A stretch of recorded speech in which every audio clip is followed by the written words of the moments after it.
and I was taken to hospital. Doctors did anything they could to help me, but I was declared dead.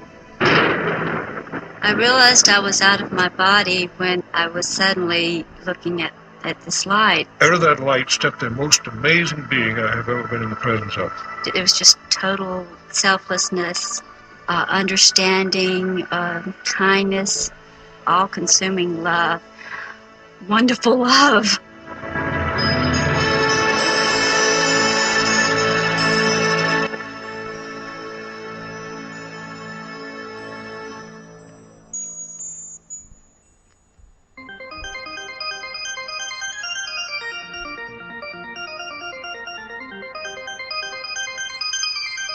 After a time in this light,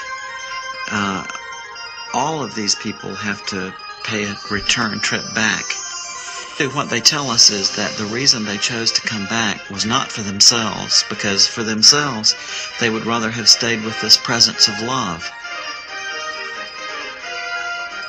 When they do return, incidentally, then the story becomes very interesting from the point of view of human psychology, because we find that these patients are profoundly changed, that they are imbued with a totally new value structure, that whatever in their lives before they had been chasing, whether it was money or power or fame or any of these other things that people seek, they say that after this experience, their value primarily is to love others, to seek loving relationships with their fellow human beings.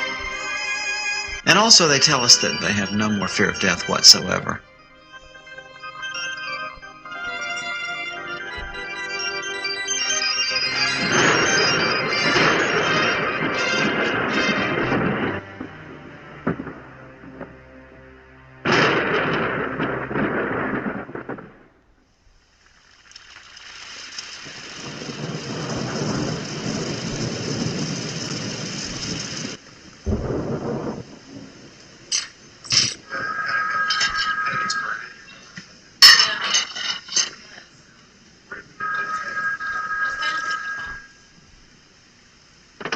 Hello?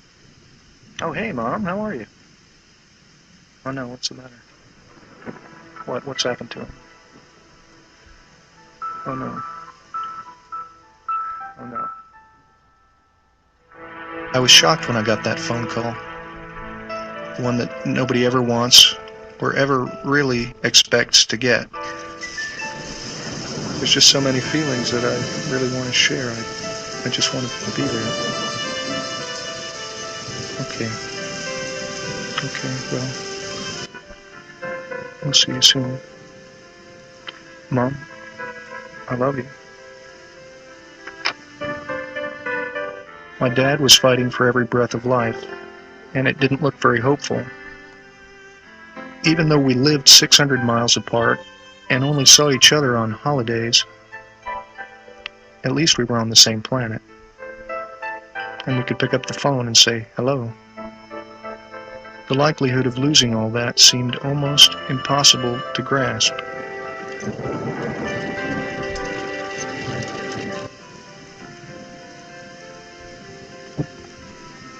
Dear Dad, I'm so sorry to hear about what you're going through. I know you're rugged, but you gave us a good scare.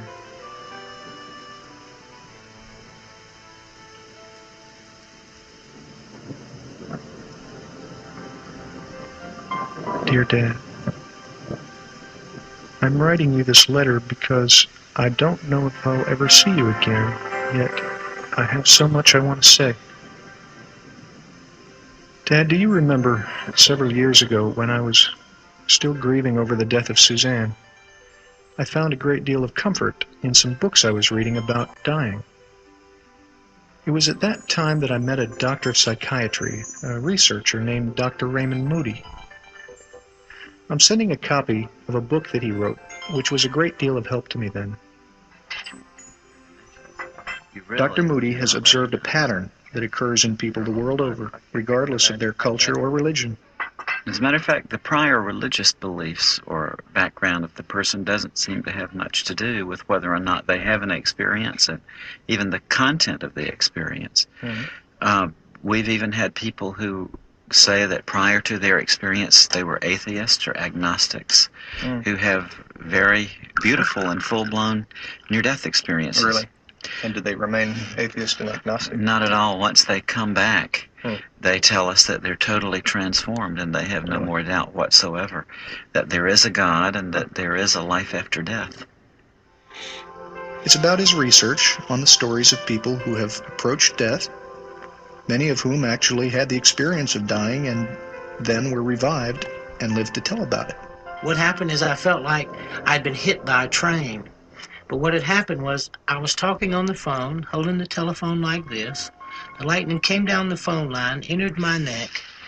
It went through my spine, threw me up in the air.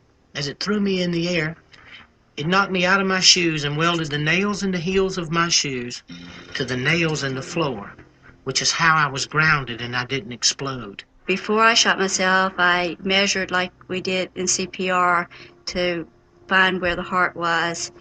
And that's where I just took the barrel and put it up against my chest and pulled the trigger. I had not responded to treatment. I was getting worse, and the doctor had come to see. And at this point, he says, I've lost her. She's gone. And I thought, well, who's he talking about? But just before this, I had been in terrible pain. I was just hurting so bad, I wanted to get away from it. 15 minutes before I was to be picked up by a Jeep, I was discovered to have a temperature of 106.5, and instead of waiting for the Jeep, the captain in charge of the ward sent me over to X-ray, and the last thing I remember was the captain in charge of the X-ray asking if I thought I could stand up long enough for them to get a picture of my chest. And I remember hearing that X-ray making that peculiar whirring sound and then a click, and I'm told that I collapsed in a heap. This wasn't a typical bee sting because I quickly realized that there was a problem, and I tried to telephone someone for help. The rest of the ranger station was about 3 miles in, and I tried to telephone my boss to send some help, and I fell and went unconscious. Luckily, from what I understand, he drove through. My boss drove through a little while later and noticed that I normally just waved to him as he came by, and I was lying down on the floor, and he called the ambulance. I was a dissident in Soviet Union, and I had an invitation from United States. In 1975, I received this invitation. In 1976, I was given the exit visa, and I was leaving for New York that day, and I was coming to take my passport, and I was ready to fly. My family was already in airport waiting for me. That time, on sidewalk, I was moved over or run over by car. It was fabricated by KGB. They wanted to kill me and not to let me go. And I was taken to hospital. Doctors did anything they could to help me, but I was declared dead. This is pretty much all over the world. We found this common pattern. They tell us that at this point where their doctor says they are dead, that they may actually hear the physician say, oh my, he's dead, or we've lost her, or something like that. And they say that from their perspective, actually, they still feel very much alive. Indeed, their consciousness is heightened. And they tell us that they seem to leave their physical bodies. They say that they float up, typically right above the bed in the operating room or the emergency room, and they look down and they can see their own physical bodies lying on the bed down below. I was above my body. I was floating, and there were people around me, except I didn't realize that that person there was me. But then all of a sudden I heard this statement, "He's gone, he's gone." And it was the paramedic making that statement to the driver. At that point, I was standing behind the paramedic. I was watching him work on my body. And suddenly there was commotion beneath me, and then I started noticing all of the people underneath me, and the EMS workers were pushing the stretcher down the hall, and I really wasn't concerned with my body. I was more concerned with, there were a couple of plainclothes policemen over where the guns were, and one of them was wrong about something, and I was trying to tell him that he was wrong. But I could see the soldiers and the nurses and the doctors, but they could not see me. And I went from ward to ward, bed to bed, trying to find a soldier that I thought that looked like me lying in the bed. I was becoming more and more desperate because, as I say, I could see these human beings, but I could not communicate with them. Finally, I went into this little isolated ward room. And sure enough, lying in the bed with the sheet pulled up over the head was this body that I had to recognize as me because it had my fraternity ring on its finger.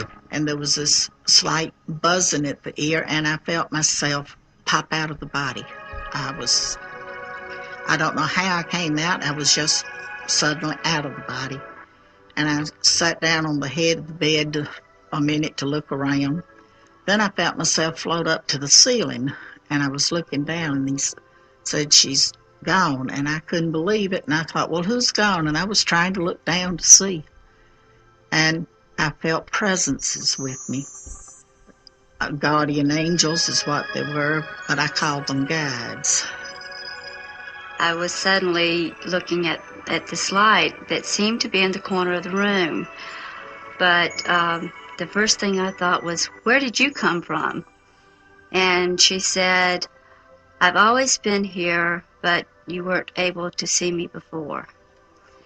The reason I use she is because she emanated feelings of selflessness, love, all-consuming love, understanding, kindness, and those were attributes that I thought of as being feminine.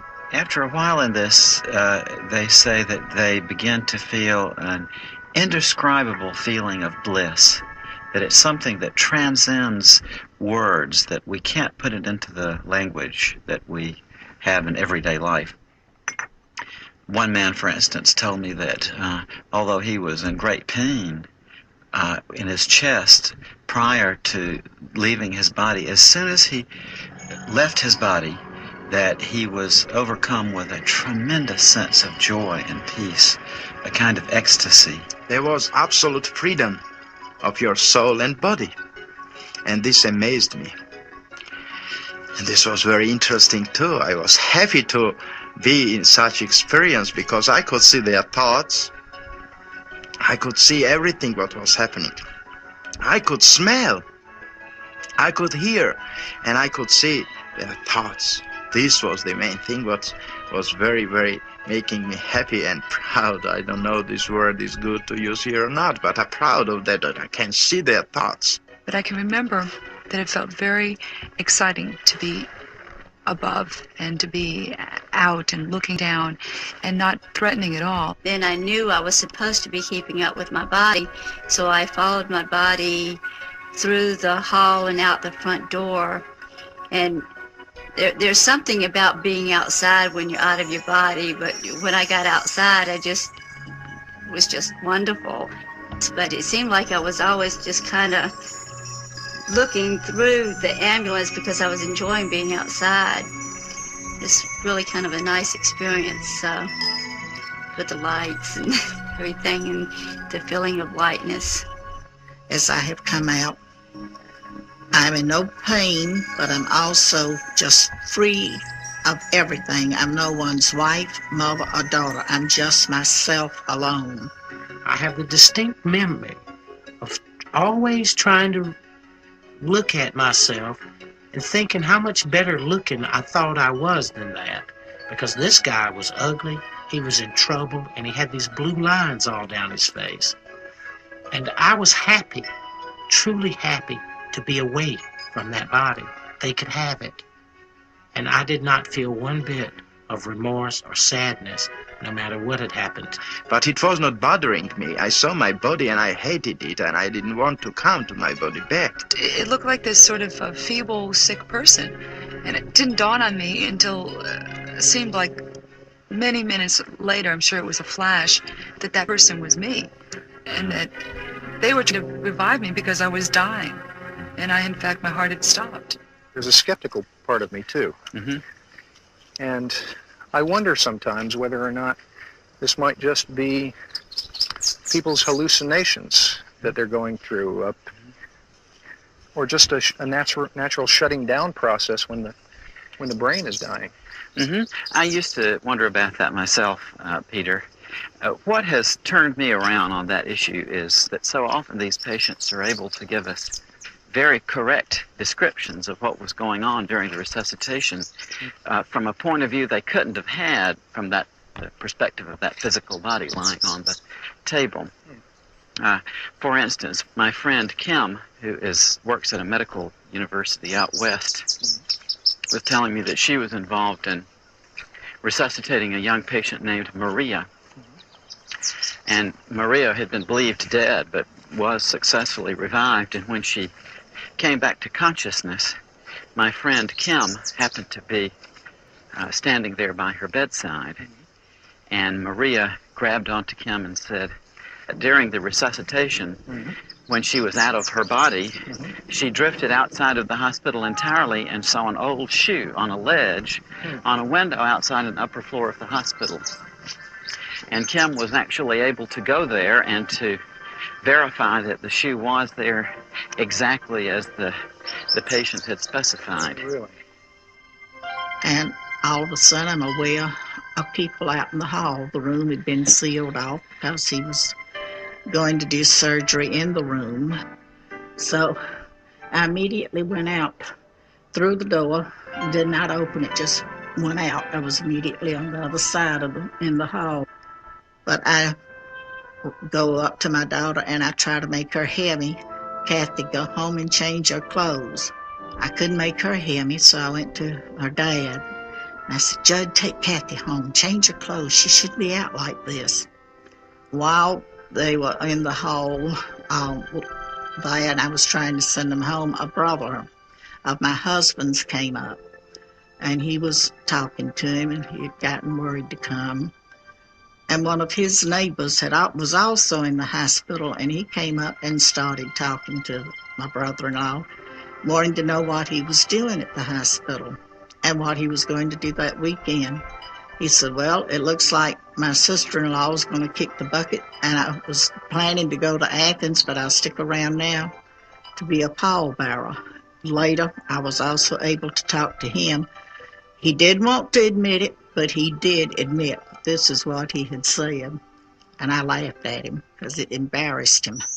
It was amazing that I was never leaving my body too. I was everywhere who thought about me, but I was with my body. It means that I was not leaving the one part for another. I was everywhere at the same time. I could be in New York, I could be in Longview, Texas. I could be in Moscow, I could be in Tbilisi, Georgia. In any place, there was no distance and time at that time with me.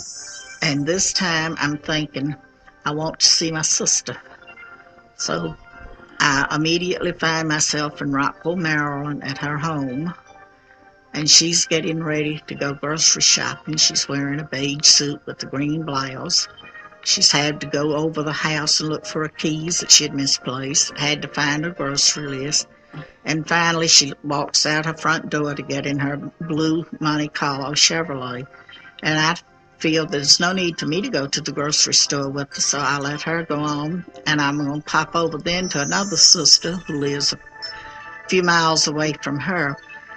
And this other sister had already left home. I was able to determine she had gone grocery shopping herself. So the guides asked me, was I ready to leave this area now? And I agreed, said yes.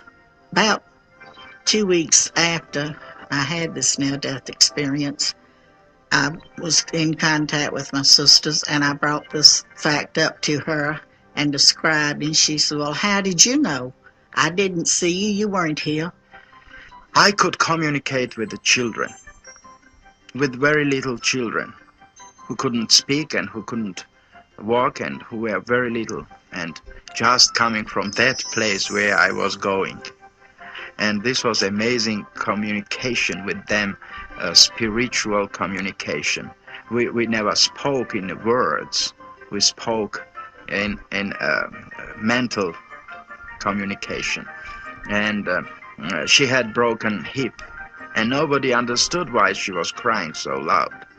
And the doctors and his parents were very concerned about this. And I said, don't cry anyway, nobody will understand why do you cry. And she stopped crying and she smiled, you know, and it was incredible experience for that people who were around, and they looked at her and said, what's happened? Why she's not crying at this time? I want to tell them that, you know, she has these diseases. This happened with her, but I couldn't communicate with them. After third day, when I was back to my body, and after 3 days when I could speak, I said them that, you know, your daughter is crying because of this.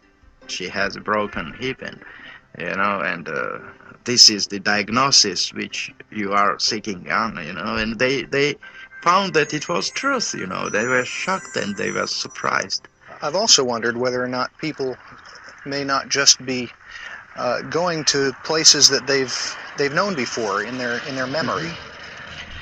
Well, they certainly do that. They do go to places where they have been, but they also fairly frequently end up in places where they didn't know existed on the way. And in one case, that of Dr. George Ritchie, he was actually able to find a place that he had seen in his out-of-body experience. I had left that room, went as far as Vicksburg, Mississippi.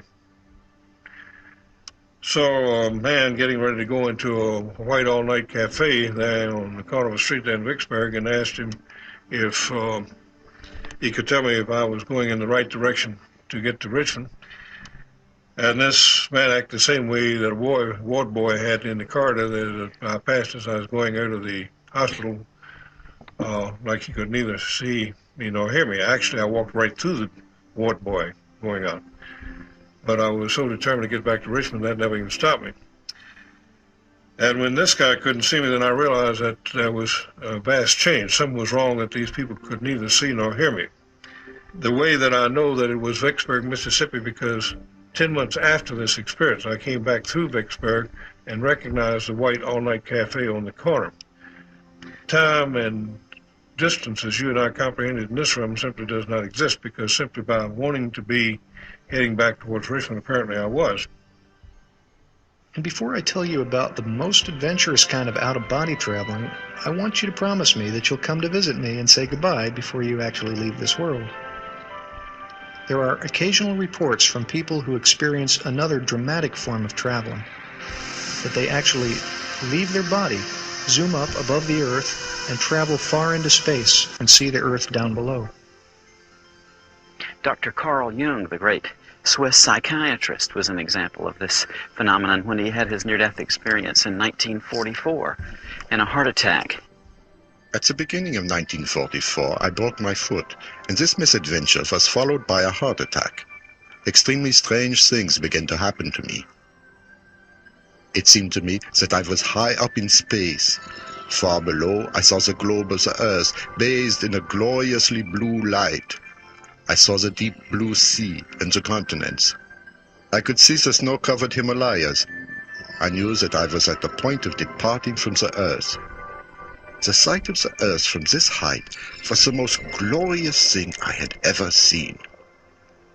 After a while in this situation, though, they become to realize that although they can see and understand perfectly what's happening, no one else is able to see or hear them.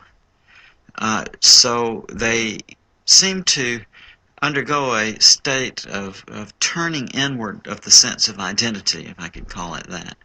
They become aware that this phenomenon they're experiencing has something to do with what we call death. And it's at that point that the more transcendental parts of the near-death experience tend to unfold. I have this pain, and I'm in darkness. I cannot see anything. Then I cannot move hand, then I cannot move my body.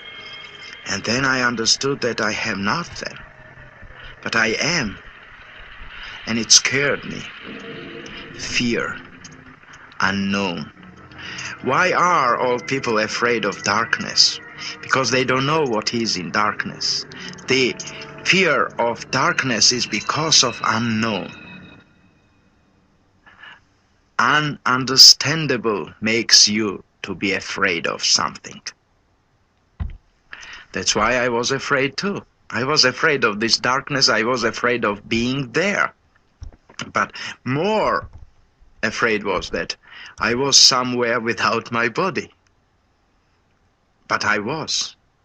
And I was a scientist, I worked on idea of psychology and languages, I learned physics, I learned chemistry, I learned many other physiologies, anatomy, and all it was based on dialectical materialism, historical materialism. And in my idea it was impossible to be somewhere without your body. Where is my main component, my life, my body? I was scared to death, but I was already dead. And that was the amazing feeling, to understand that you are, but you are not, if you think you are. If I think, I thought, I am. But if I am, and if I think, why cannot I think positively what's happening around me? And I began to think about light. I saw light outside of darkness, and it shocked me. But first feeling which I had was to come to that light. The first thought which came to me was to go into this light. And I had that movement. They describe to us how they seem to be drawn into an enclosure of some sort. They often call it a tunnel. And they go through this tunnel quite rapidly, and they come out on the other side into an incredibly brilliant and warm and loving light. Don't know exactly how I entered the tunnel or just at what point, but it was when the guides had asked me, and I said yes, and I feel myself going in an upward motion. The tunnel is not too big, just seemed for one person to go one at a time.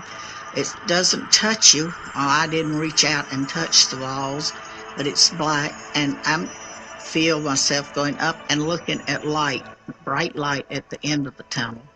And the next, as I'm going along, I see the gray area, but I did not stop to go in and see just what was going on. I went on to come out into this beautiful pasture valley land, flowers, bright, beautiful light, brilliant color. Nothing here is like it at all. The next thing I remember is I heard a set of chimes. And as I looked at an angle, probably 35 or 40 degrees, I could see a tunnel. The tunnel was like a spiral, like it was moving whether I was moving or not. Then I began to whisk down it, and I could hear these chimes. But I was in utter peace and utter tranquility. And it was such a stark, dramatic difference between the way that body was and what was happening to that body and this place I was, this utter peace. As I moved closer to the light, I was kept being surrounded and filled with this love of like, I can't describe it except when you haven't seen your parents in a long time. If you've been away from your family, and when you first see your mom and your dad, that feeling when you're a small kid, that feeling that you get. I knew I was safe, I knew everything was peaceful, and I knew it was right. As I came through the tunnel, I came into a place much like walking out of a dark room into a bright room, as if my eyes were trying to adjust to this brilliant light. The contrast between the brilliant light of the lightning bolt and the brilliant light that was in the tunnel was another thing that was quite dramatic. Because this light was so brilliant and so bright, it passed through me, it permeated me. It and I became one. For years now, we've been using the expression of seeing the light at the end of the tunnel. And I wonder whether it was started, perhaps, by people who had near-death experiences many years ago. In fact, I've been shown some paintings of just this scene that were done several hundred years ago. In the 15th century, the Dutch painter Hieronymus Bosch even painted this theme in his painting Ascent of the Blessed. In the foreground and the bottom of the painting, we see people who are dying, and as they are dying, they're surrounded by spiritual beings who attempt to turn their attention upwards. Above them, there's a tunnel which goes off into the distance, and at the end of the tunnel is a very bright light. As these people go through the tunnel, they kneel reverently into the light. So we know then that these experiences have existed among human beings from time immemorial. In this light, they often tell us that they see relatives or friends of theirs who have already died, who seem to be there to meet them and to greet them and to help them through this transition. Particularly very great thing happened with me. It was that I saw my parents, my real parents, and I understood that they were killed. And they were killed by KGB in Moscow, and I was happy of this. It sounds very ridiculous, but you know, I was happy because I was thought that I was abandoned by them. And I'd lost a girlfriend in the polio epidemic in the 30s. I think it was 38, but I'm not positive of that date. And she assured me that everything was fine and she was happy. And I also saw my grandparents coming to meet me. I had never known my grandfathers. They had both passed away before I was born. But I did know my grandmothers and my mother also. And as I'm there, this baby appears to me. And he says, "Hi, I'm your brother." And I said, "I don't have a brother." And we don't talk as I'm talking to you. There was no way of misunderstanding. It was more like it was mental telepathy. And he shows himself to me as a small infant, dressed in a cap and a little long dress with the knitted sack over it, booties and socks, and tells me to look me over now and remember how I look this way. And you can tell our Father when you get back, and he'll tell you it happened. And when I was able to talk to him, my dad said, "Well, I don't know how you knew that, because nobody but your mother and the doctor and I knew about these things." So it gives me hope to know that whatever happens, we'll be seeing each other again one day, as we're greeted by those loved ones, family and friends who have already died. All these greeters seem to be encouraging us to come into the presence of that light, and are letting us know that everything is going to be okay. The being of light that these patients often describe encountering is plainly a personal being. They say that they are in the presence of a being of complete love, who accepts them and loves them totally, and who has a wonderful personality, is very knowledgeable about them, very wise, very helpful, also has a wonderful sense of humor. This is the most wonderful part of it. This is a warm, loving light. It's the most masculine, but it also has overtones of mother love, sisterly love. This just pulsates around. He has totally accepted me and forgiven me for everything I've ever done. But can I forgive myself for some of these selfish things I have done? She took on all the pain and all the suffering with total understanding of what had brought me to that point, and it was like we were intertwined, and that everything that I felt, she felt too. And there was this unconditional love, like most parents have for their children, that no matter how bad I might have been, or that I was totally loved and totally understood, because she understood the motivation behind what I did. There was this togetherness, this empathy that she had for me, and just wonderful love. And sitting there wondering what to do next, when suddenly that room became flooded with light. And then three things happened simultaneously, just like that. Something deep inside of the spiritual being sitting on the side of the bed looking at the corpse lying in the bed was told to stand up. You're in the presence of the Son of God. Out of that light stepped the most amazing being I have ever been in the presence of, the most powerfully built male I have ever seen. To my right, I saw a being coming toward me. In those days, I had never heard of the death experience or ever had it described to me, so I had no idea how to relate to it. Since then, I've heard people describe it as God or Jesus or Moses or lots of different names, a great angel. I believe that this being of light was my higher self, the greater part of me, looking at the part of me that just experienced this life. As this being, because this being, I was so comfortable with this being and so assured that only if someone knew themselves and knew the love of God in them, then they could have that same relationship with themselves. And it was as if this being had come to be with me. And now, once being in the presence of a being who knows everything about you, to know that he totally accepts you and totally loves you, I never wanted to leave this being again under any circumstance. Yeah, this is one of the most interesting parts of the near-death experience to me. These patients will tell us that in the closing moments of their life, often in the presence of this being of love who is with them, that they see a panorama before them, which consists of every single thing that they've ever done in their lives, from the moment of their birth right through the time of their close call with death. And they say that they see it all simultaneously, not with the events in temporal sequence, but rather all displayed there at once in a way that they find very difficult to describe. As those hospital walls virtually disappeared, and I saw every minute detail of my life, seeing my own cesarean section birth through the 20 years that I had lived, because I was only 20 at the time.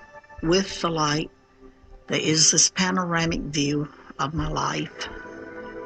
It starts with birth. It continues right on to where we are at this point. All at the same time, I am part of the view, as well as watching it. I am actually doing these things.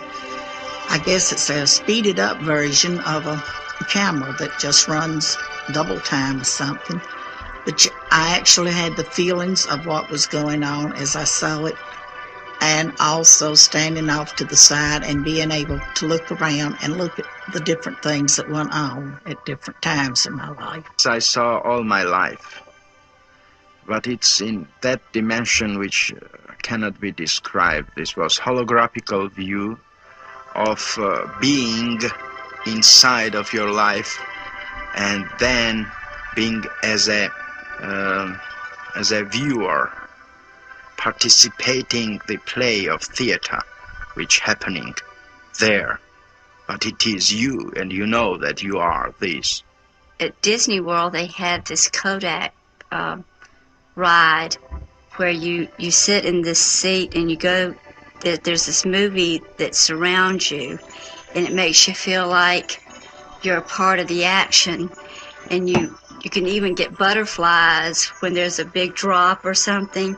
So it was around me in a form to where it was like I was participating, but it was participating in the mind or in thought, but it just seemed like a lifetime of pain happened in just a short period of time.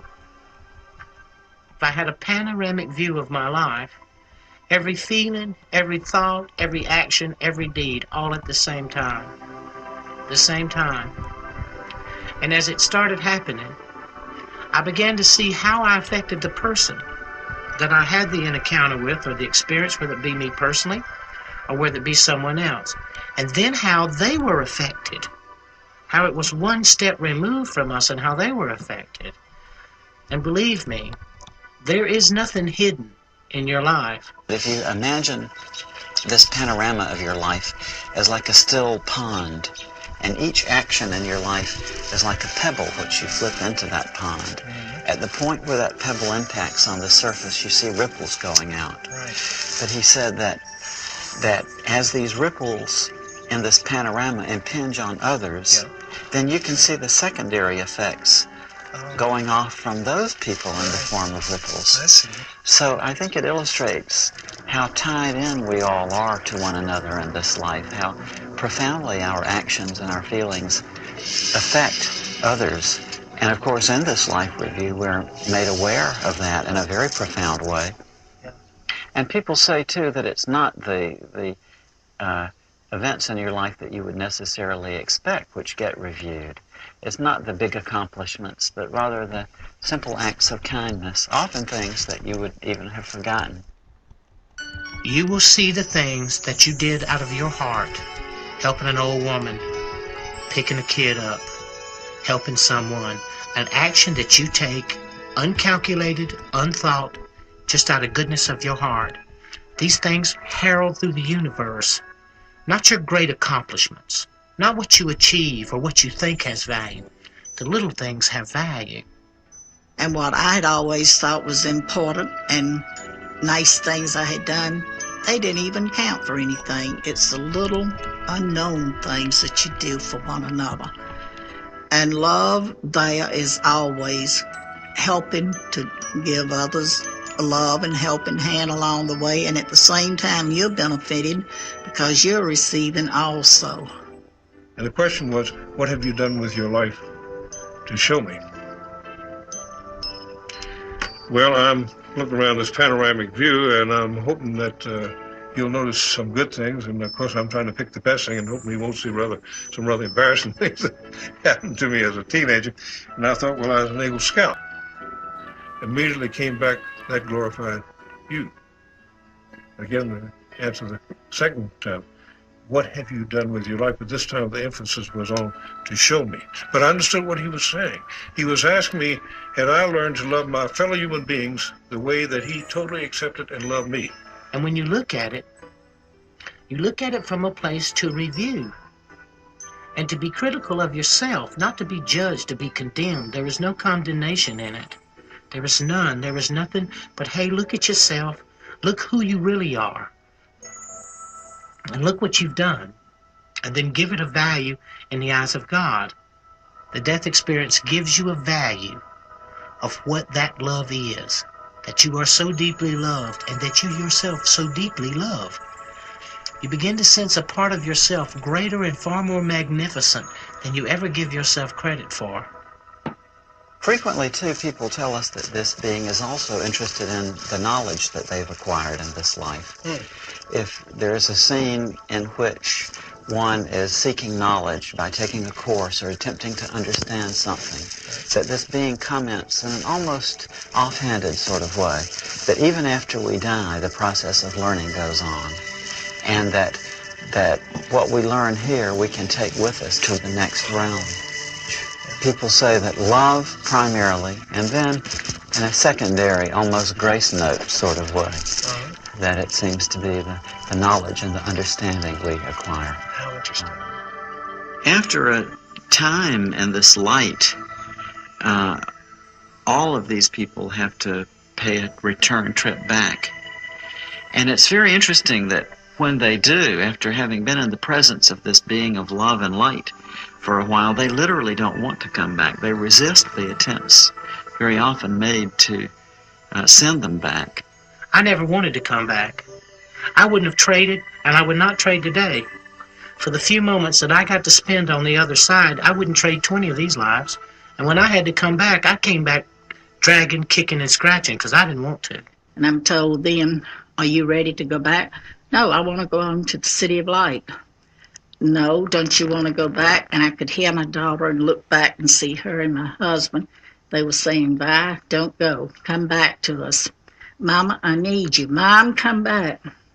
And they asked me again, "Are you ready to go?" I said, "No, but it seems that my daughter needs me, so I must go back." I really had no reason to go back except that I can remember my mother. And I know that I'd put her through a lot. I was a very accident-prone kid. And she used to say, "If you ever die before I do, I'll never forgive you." My mother was so adamant about me not dying before she did. I think that's what first came into my mind. We are alive because of love. And this was what brought me back, which, to be honest, I didn't want to come back, but this love brought me back. Love of that people who wanted me back. Other times they say that they're given a choice, that they're told that they can either go on with the experience that they're having then, or else they can return to the life they've been leading. She said, "You can stay here, or you can or go back. If you stay, you're going to have to go through everything that brought you to this point." And at the same time, I was seeing the things that had brought me to that point, the things in my life that were painful. There were other things, but somehow the things that had been painful were the things that made the biggest impact. And I knew that I didn't want to go through that again. So there is no way to escape that if you try to kill yourself and you succeed, somehow you're going to have to go back and live the life from the beginning and go through everything that was painful in your life, and then have to go from the point where you killed yourself also.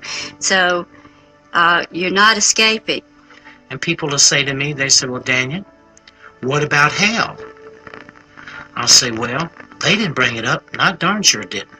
Because maybe they might have checked and said, 'Hey, Daniel, you're on this wrong list. You're supposed to be somewhere else.'" They also want to know about hell. Is it a fiery, burning place? Well, what I found to be hell was separation from God. This is a total hell. Darkness, where I was first. This is the same as somebody told you, the separation from light, from love, from God, from infinity.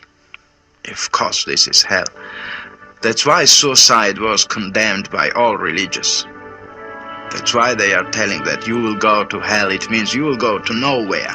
And nowhere does not exist. It means you will go somewhere on opposite than goodness.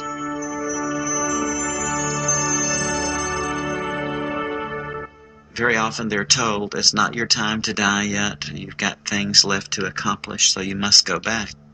This weekend I was in morgue, and on Monday I was taken from morgue, washed, and they began autopsy. It was 11 o'clock in the morning. When they opened my abdomen, they took hematoma, and they began this T kind autopsy, and some great power took me with neck, I think that part I can explain, and pushed me down. And I saw this movement down, and then I felt my headache, and I opened eyes. And this was coming back to my body. The next thing that I knew, I was floating over my body in the emergency room, and they were working on me.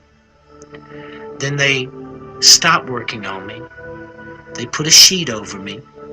They filled out a piece of paper, and they rolled me in a room. And I was lying in that room, and I was hovering above myself, watching myself. Then I heard what appeared to be an elevator door open, and these two guys came in, and they were getting ready to take me someplace. I later found out that that was probably the morgue. Then at that exact moment, I was inside a body again. It was on fire. It was in pain. I could not move. So I started blowing the sheet. And they jerked the sheet off, pushed me back into the emergency room, worked on me and stabilized me. And in the course of the next 7 days, I was completely paralyzed. That it's so touching to me that in the closing moments of their life, that so many people come back reporting that what was most important to them at this time was love, the question of how they had loved their fellow human beings. It had a lot of effects and change in my life. It's made me a more understanding person of others. I know I don't have the right to take my life. Didn't want to return, and I would love to go back. Someday I will. And then I hopefully can stay and not have to come back and try again. But I know I cannot take my life and go there. Things would not work out right. But I think I'm a better person by watching for the needs of others and not being always selfish. Well, I'm still selfish. I'm still a human. But it has changed my way of thinking. How to love other people and how to forgive and to put yourself in the place of other people in order to understand them. And that's something that you have to do in order to love people and in order to love yourself. Because if you hold grudges and you it hurts you and it hurts the other people, and it's a barrier to love if you can't forgive.